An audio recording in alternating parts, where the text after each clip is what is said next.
Hello, hello. Nice to see you there.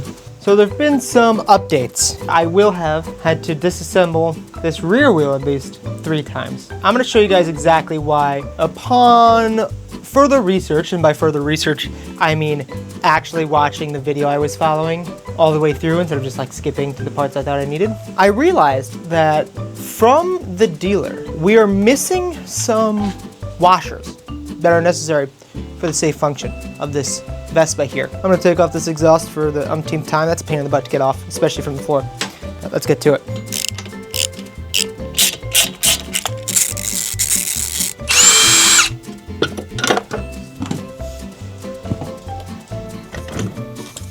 This spacer right there is what I was concerned was not there. That is necessary for the proper function of these drum brakes.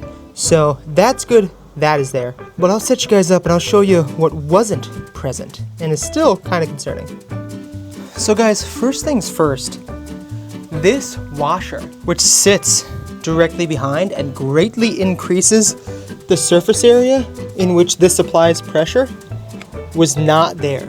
It just wasn't there, it wasn't on, which is really kind of scary. This nut clearly will hold the wheel on, at least for what we were doing. But we're gonna be doing some crazy things with this Vespa, and safety has to be first. This is the other piece that was missing.